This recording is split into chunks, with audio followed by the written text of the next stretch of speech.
አብርሃም ያንተ ትልቁ ችግር ጉዳይክን፣ ችግርን፣ ነገሮችን ብቻክን መፍታት አትችልም። ሁልጊዜ ችግሮች የተፈጠሩ ቁጥር ሰዎችን እያንጋጋ የምታመጣ ከሆነ ሩታ ደግሞ በዚህ ሀሳብህ አትስማማም።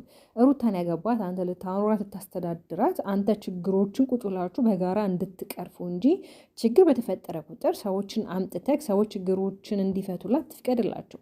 ሰላም ተወዳጆች፣ እንዴት ናችሁ? ለቻናል አዲስ ከሆናችሁ ሰብስክራይብ በማድረግ ቤተሰቡን፣ ቪዲዮን ከወደዳችሁ ደግሞ ላይክ አድርጉ። አንተ እሷን የሚያስቀና የሚያናዳት ነገር እያደረክ እሷ ምን እንድታደርግ ነው የምጠብቀው? ሲቀጥል ደግሞ ቤቱን እኮ እንድትኖርበት ፈቅደልሃታል አደለ? ስለዚህ እሷ ይሄንን ስላደረገች አንተ ልትናደድ አይገባህም። ሲቀጥል ደግሞ እሷ የማትፈልገውን ሰዎች ነው እያመጣክ ያለው።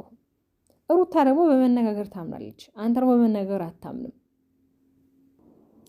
ሩታ ደግሞ ዛሬ ከተናገረች ንግግር እኔ ጋር ገና ውሃው እንኳን አልሞቀም ነው ያለችው። ውሃው አልሞቀም ማለት እንግዲህ እኔ ገና ጀመርኩኝ እንጂ ምንም ያደረግኩት ነገር የለም። አንተንም ዲፕ ገብተህበታል፣ ነገሮችን ዲፕ ገብተህበታል ማለት ነገሮችን ከሄርሜላ ጋር በጣም አላደለ የሆነ እንዴት ነው ማቆም ያለበት ቦታ ላይ ማቆም ሲችል እንዳያቆም አድርጎታል ነገሩን። እኔ በጣም ከሚገርመኝ ነገር አብርሃም ነገሮችን መተው እየቻለ ወደ ራሱ መመለስ እየቻለ ነገሮችን እያበላሽ ያለው እሱ ነው። ዛሬ ግን ሩታ ይሄን ነገር ስላደረገች ተናደደ፣ ተበሳጨ። ለምን አለ ያዙ ልቀቁኝ አለ። ሰዎችን ይዞ መጣ እንዲያስታርቁት። አስፈላጊ አይደለም። ችግሩ ራሱን መፍታት ያለበት፣ ችግሩ ራሱን መጋፈጥ ያለበት። በቃ ተሳካልተም አልተሳካለም ችግሩ ራሱ መጋፈጥ፣ ብቻውን ማግኘት፣ ነገሮችን ለማስተካከል መጣር። ስለዚህ ይሄ በል የሚሰራ ቤት የለም፣ በል የሚፈርስ ቤት እንጂ ማንም ሰው በለቤቱን ያስተካከለ ሰው የለም። ሲቀጥል ደግሞ አቤል ይዞ መምጣት አይጠበቅብም፣ አስፈላጊ አይደለም። ራስህ ከሄደክ ማናገር ካለብህ እሷ ማናገር ትችላለህ።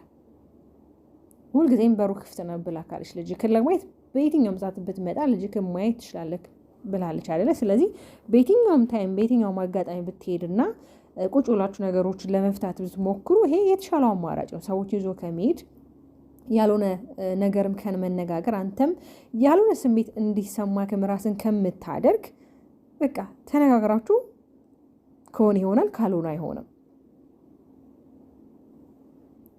ኑሪበት አልካት አይደል? እንደ ቤቱን በቃ እንድትኖር ፈቅደህላታል። ስለዚህ በነፃነት እንድትኖር አንተም ተዋት። በነገራችን ሩታ በጣም በንግግር ታምናለች። እኔ ብዙ ጊዜ ከታዘብኩትና ካየሁት ነገር አንዱ ይሄ በመነጋገር የምታምን ሴት ናት። በቃ ነገሮችም ተነጋግራ እንደ ወጣት አይደለም የራሷን ችግር የሰዎች ችግር ራሱ መፍታት የምችል አይነት ሴት ነች። ስለዚህ አብርሃም እንዴት አድርገህ ነገሮችን ቀይረክና በተለይ ይሄ ሴትን አሳምነክ በቃ አይደለ ነገሮችን ተነጋግረክ አሳምነክ ወደ ራስክ መመለስ እንዴት እንዳለብክ በጣም ነው ግራ የሚያጋባውና ተወዳጆች፣ እስቲ እናንተ ምን ትላላችሁ? ማለት አብዛኞቹ ሩታ ጥፋተኛ እንደሆነች እየገለጹ ያሉ ሰዎች አሉ። እኔ ግን ጥፋቷ ምንም አልታየኝም። ለምን ብትሉ ካረገው አንጻርና እሱ ችግሩን ብቻውን መፍታት የማይችል ሰው ነው። ሁልጊዜ ሰው ማንገት እኮ አስፈላጊ አይደለም፣ ያስጠላል። በእናንተ ጉዳይ ሌላ ሰው እንዲገባላችሁ አትፍቅዱለት። ይሄ የእናንተ ጉዳይም ሲሆን ይሄ ሪል ላይፍ ነው ማለት ህይወት ነው። በዛ ላይ ልጅ አለ በማከላቸው፣ ህይወት አለ በማከላቸው። ቢያንስ ልጃቸው ማሰብ ይኖርባቸዋል። ቢያንስ ይሆናል አይደለ? ለነገ ህይወታቸው ራሱ ዛሬ ማበላሸት የለባቸውም።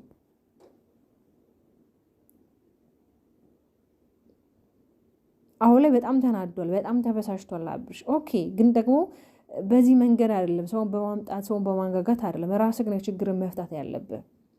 በነገራችን ላይ በዚሁ አቋም ከቀጠልክ እውነት እልካለሁ አብርሃም፣ በዚህ አቋም የምትቀጥል ከሆነ ከሩታ ጎን በዚህ አቋም የምትሄድ ከሆነና ከሩታ ጋር ነገር ሲጎልብህ ሄርሜላ ጋር ማትሄድ ከሆነ ነገሮች የሚስተካከሉበት ፐርሰንት ምናልባት ከ100% 50%ቱ የሆነ አለ አይደለ ሊሆን ይችላል ብለን ሀሳባችንን እንስጥ።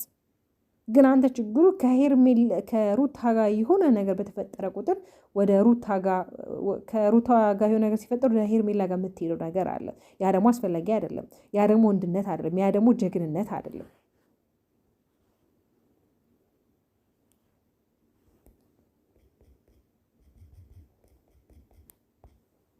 ነው እኛን ማለት እኛ ላይ ድራማ ፊልም እየሰራችሁ በጣም እኮ ግራ ያጋባል። እኛ ታረቃችሁ ስንል ሰላም ፈጠራችሁ ስንል ሌላ ነገር ነው የሚፈጠረው። ነው ድራማ አብቅቶላታል። መጨረሻው ላይ ነው አሁን ላይ ያለው።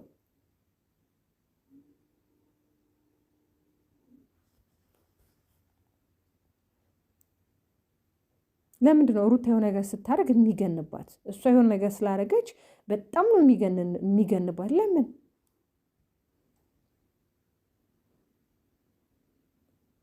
በቃ የሆነ እሷ ትንሽ ነገር ከተደረገ የሆነ ነገር ከተባለ እሷ ላይ ነገሮች ይገናሉ።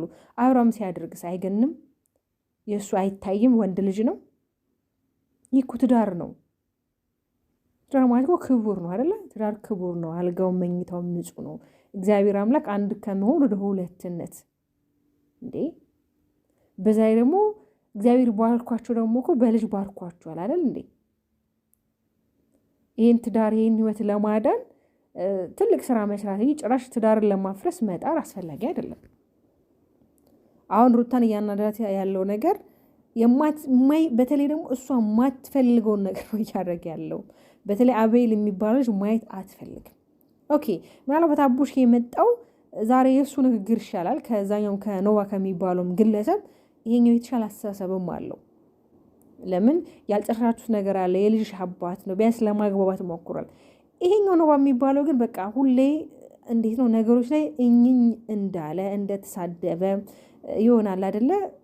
የማይፈለግበት ቦታ ላይ ተገኝቶ አስተያየት የሚሰጥ ካለ ቦታው ነው አሁን ይሄ እየተገኘ ያለው። አስፈላጊ ቦታም አይደለም ያለከው አንተ። አታስፈልጋችሁም እነሱ መሀል። ልጅቷ በራሷ የመወሰን ኃይል አላት። የማንም እገዛ የሚያስፈልጋት ሴት አይነት አይደለችም። እውነት ለመናገር ጎበዝ፣ ጠንካራ፣ ጀግና ሴት ናት ሩታ። ግን ደግሞ ያ ጀግንነትሽ ያ ብርቱ ሴትነሽ ደግሞ እንዲቀጥል ተስማምታችሁ ፍቅር፣ ሰላም ፈጥራችሁ አብራችሁ ብትቀጥሉ አይም ሶ ሃፒ፣ በጣም ደስ የሚለኝ። ካልሆነ ግን ደግሞ ሰላም መፍጠር እናንተን የሚጠብቃችሁ እናንተን የሚያደንቃችሁ እናንተን የሚወዳችሁ እኮ ብዙ ሰው አለ። አላፋት ማለት በጣም ብዙ ሰው ነው ያለው። ታውቂያለሽ፣ አብርሃምን ለማግኘት በጣም ብዙ ዋጋ ከፍለሻል። ለፍቅር መስዋዕት የተከፈለ ዋጋ አለ አንቺ ጋር። ከዚህ ፊት በጣም ብዙ ነገሮች እኮ ተፈጥሯል። ከሄርሜላ ፊት እኮ ብዙ የተፈጠሩ ነገሮች አሉ። ሄርሜላ መታ ነገሩን አከረረችው፣ ነገሩን አጠበቀችው እንጂ እኮ ስቴፕ ባይ ስቴፕ እኮ የመጡ ብዙ ነገሮች አሉ። እነዛን ተቋቁመሽም እኮ እዚህ ደርሰሻል። ከዛም አልፎ ደግሞ ልጅ ተፈጥሯል።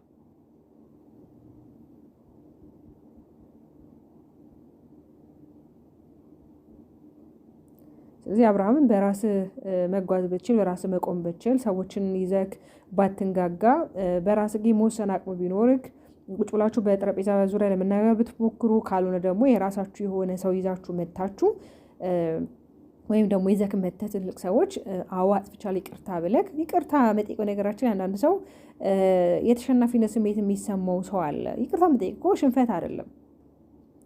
እግዚአብሔርም እኮ ይቅር የሚሏችሁን ይቅር እንደምትሉ ይቅርላችኋለሁ አይደል የሚለው። ስለዚህ ፈጣሪ እንኳን ብዙ ነገር ይቅር ይለናል፣ እንኳን አይደለም ሰው ይቅርና ማለት ነው እኮ። ስለዚህ ለምንወደው ነገር ደግሞ ዋጋ መክፈል ግድ ይለናል። ቢያንስ ለልጃችሁ ስትሉ ዋጋ መክፈል። ይሄ ልጅስ ምን አይነት ነገር ነው ወደፊት ማለት ከእናንተ ምንድን ነው ያስቀመጣችሁለት የምታወርሱት?